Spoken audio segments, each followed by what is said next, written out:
రాష్ట్ర ముఖ్యమంత్రి గారు, అదేవిధంగా హోంమంత్రి శ్రీ రేవంత్ రెడ్డి గారు ఈరోజే మరొక్కసారి నేను అబద్ధాలకు చిరునామా అంటూ పచ్చి అబద్ధాలు మళ్ళొకసారి ప్రజలకు చెప్పడం జరిగింది. మరి గత 15 రోజులుగా ఈ పోక్సో కేసు అంశంలో తెలంగాణ ముఖ్యమంత్రి నిందితుణ్ణి కాపాడడానికి పడుతున్న తంటాలన్నీ కూడా తెలంగాణ ప్రజలందరూ కూడా గమనిస్తూనే ఉన్నారు. బీజేపీ కేంద్ర హోంశాఖ సహాయ మంత్రి బండి సంజయ్ గారిని, వారి కుమారుణ్ణి కాపాడడానికి ముఖ్యమంత్రి గారు చేస్తున్న ప్రయత్నాలు అన్నీ ఇన్ని కావు. దానితో పాటు మరి ఈరోజు నిజానికి ఆ అమ్మాయికి అంతో కొంత న్యాయం జరిగిందంటే, మరి ముఖ్యంగా నిందితుడు, మొదటి నిందితుడు జైలుకు పోయిందంటే అది కేవలం బీఆర్ఎస్ పార్టీ గలమెత్తడం వల్లనే అన్నది కేవలం రాష్ట్ర సమాజమే కాదు, మొత్తం దేశ సమాజానికి కూడా అర్థమైంది. లేకపోతే ఇప్పటికే బండి సాయి భగీరథ్ పేట్ బషీరాబాద్ పోలీస్ స్టేషన్లో దర్జాగా లొంగిపోయి స్టేషన్ బెయిల్ తీసుకొని బయట తిరిగేవాడు. ఇది వాస్తవం. కానీ ఒక 5 రోజుల క్రితం ఇదే ముఖ్యమంత్రి ఒక మీడియా ఛానల్కి ఇంటర్వ్యూ ఇస్తూ పూర్తిగా అబద్ధాలు చెప్పారు. దాని మీద నేను ఈ భవన్లోనే నేను అవి ఎంత పచ్చి అబద్ధాలు, పచ్చి అసత్యాలు అని ఆధారాలతో సాక్షిగా నేను నిరూపించడం జరిగింది. ఇక ఈరోజు ఒక గంట క్రితమే గౌరవ ముఖ్యమంత్రి మరియు హోంమంత్రి రేవంత్ రెడ్డి గారు వారు మళ్ళొకసారి తెలంగాణ ప్రజలకు మీడియా వేదికగా అన్ని అబద్ధాలే చెప్పారు. వారు చెప్పిన అబద్ధాలను ముందు మరి అవి ఎంతవరకు అబద్ధాలు, ఎంత ఘోరమైన అబద్ధాలు, నిరాధారమైన ఆరోపణలు అనేది సోదాహరణంగా సాక్ష్యాలతో నిరూపించి దాని తర్వాత మరి ఇంకొక అంశం ఉంది.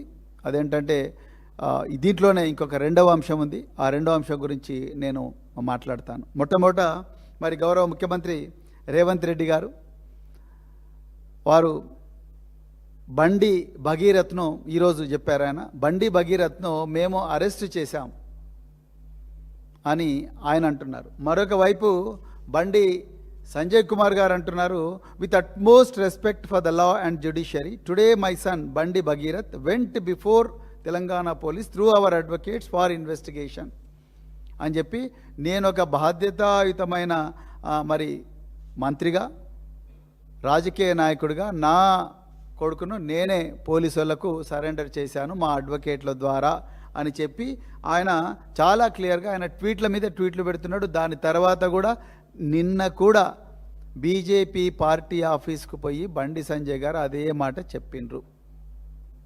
కానీ ముఖ్యమంత్రి గారు మాత్రం ఇవాళ ఒక కొత్త అబద్ధాన్ని మరి మన ముందరకు తీసుకొచ్చిండు. ఏంటంటే మేము బండి భగీరథ్ను మేము అరెస్ట్ చేశాం, ఆయన లొంగిపోలేదు అని అంటున్నాడు. మరి ఇప్పుడు ముఖ్యమంత్రిని నమ్మాలనా, కేంద్ర హోంశాఖ సహాయ మంత్రిని నమ్మాలనా?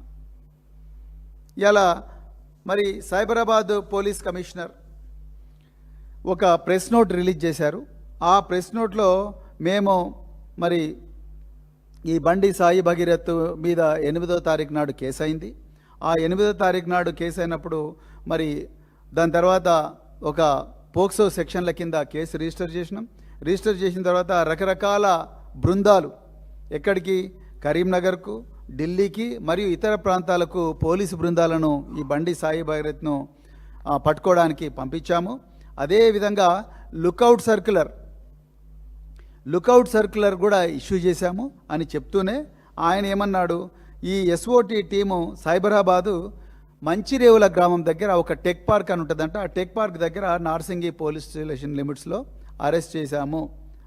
8 గంటల 15 నిమిషాలకు 16వ తారీఖు నాడు అరెస్ట్ చేశాము అని చెప్పారు.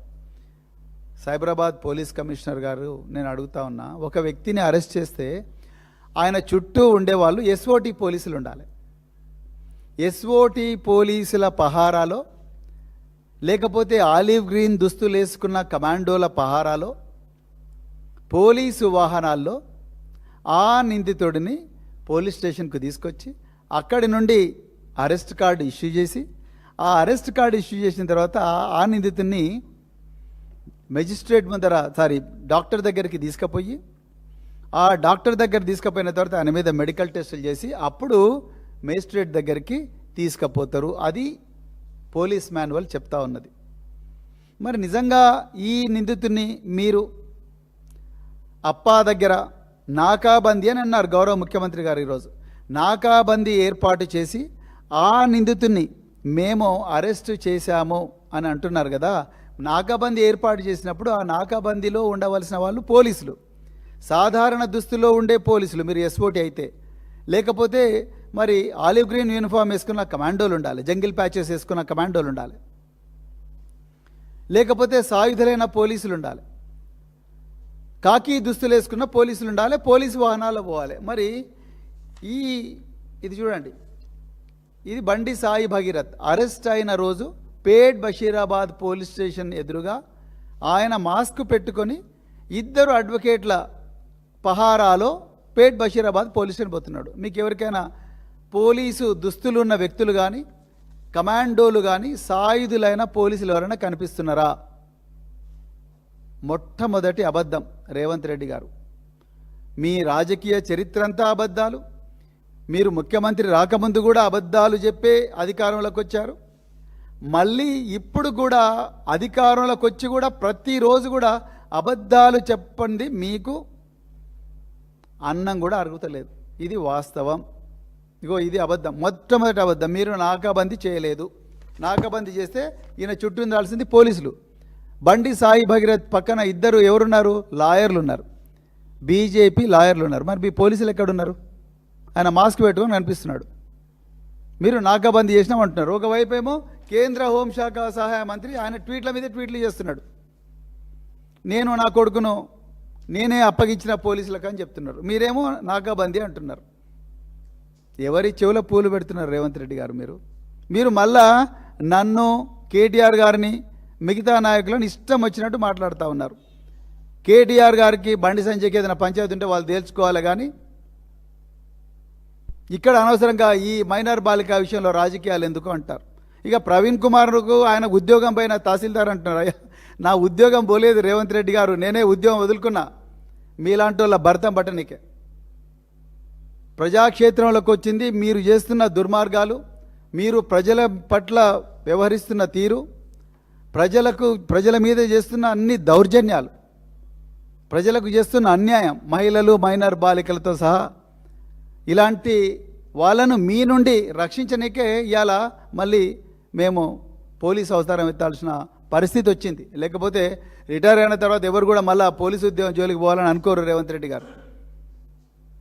ప్రశాంతంగా బతకాలనుకుంటారు. అయిపోయింది ఓ 25 సంవత్సరాలు చేసినా విధాలనుకుంటారు.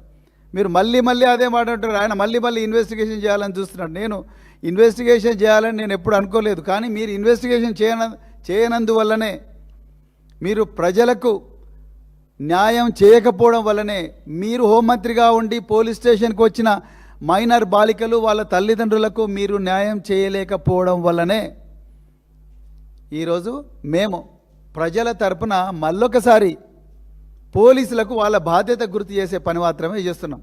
అంతే తప్ప మీలాగా అబద్ధాలు చెప్పే పని మేము చేయము. ఇక రెండవది, రేవంత్ రెడ్డి గారు ఇంకో మాట అన్నారు. అప్పా జంక్షన్లో నాకాబందీ అన్నారు. మరి నాకాబందీ అంటే నాకాబందీ బందోబస్తు స్కీమ్ ప్రజల ముందర పెట్టు కదా, సెటిలైట్ ఇమేజ్లు పెట్టు. మరి ఎన్ని రోజులు నాకాబందీ చేసిండ్రు మీరు? ఎన్ని రోజులు నాకాబందీ చేసిండ్రు? నేను కూడా అదే ప్రాంతంలో నివసిస్తా. మరి నాకు ఎప్పుడు కూడా నేను నార్సింగి పోలీస్ స్టేషన్ పరిధిలోనే నివసిస్తా. నాకైతే ఒక్కరోజు కూడా నాకాబందీ కనిపించలేదు. మరి 16వ తారీఖు నాడు సాయంత్రం మాత్రం మీకు నాకాబందీ చేసే పరిస్థితి వచ్చింది. మరి బండి భగీరథ్ వచ్చి డైరెక్ట్ మీ వలలోనే పడిపోయాడు. మళ్ళీ పూలు పెడుతున్నారు మీరు తెలంగాణ ప్రజల చెవులలో. ఇక మూడవది, మీరు బాధితురాలి పేరు బయట పెట్టింది బీఆర్ఎస్ పార్టీ వాళ్ళే అంటున్నారు. ఇంతకన్నా ఘోరమైన నీచమైన అబద్ధం ఇంకోటి ఉండదు రేవంత్ రెడ్డి గారు. మీరు ముఖ్యమంత్రి హోదాలో ఉండి ఆ విధంగా మాట్లాడుతున్నారంటే ఇక మీ వ్యక్తిత్వం ఏందో మీరే పరీక్షించుకోండి. ఎవరండి బయటపెట్టింది బాధితురాలి పేరు? ఎవరు బయట పెట్టినరు? బీజేపీ వాళ్ళు బయట పెట్టినరు. అసలు బాధితురాలు పేరు ఏంటి అనేది ఎవరు బయటికి తీసుకొచ్చిండ్రు? కరీంనగర్ 2 టౌన్ పోలీస్ స్టేషన్లో ఈ అమ్మాయికి వ్యతిరేకంగా మీ కింద పనిచేస్తున్న కరీంనగర్ పోలీసులు మే 8వ తారీఖు సాయంత్రం 5:30 గంటలకు వీళ్ళు మాకు ఎఫ్ఐఆర్ చేయండి అని పేట్ బషీరాబాద్కి వస్తే ఉల్టా మీరు కరీంనగర్లో వీళ్ళని భయపెట్టించడానికి ఒక కేసు రిజిస్టర్ చేశారు. అది కూడా ఈ నిందితుడు బండి సాయి భగీరథ్ పోకుండా అక్కడికి పోకుండా ఎవరినో పంపిస్తే కేసు రిజిస్టర్ చేశారు. అందులో ఈ అమ్మాయి పేరు, ఈ అమ్మాయి తల్లి పేరు, ఈ అమ్మాయి తండ్రి పేరు రాసి బీజేపీ వాళ్ళు దీన్ని బయటపెట్టినరు.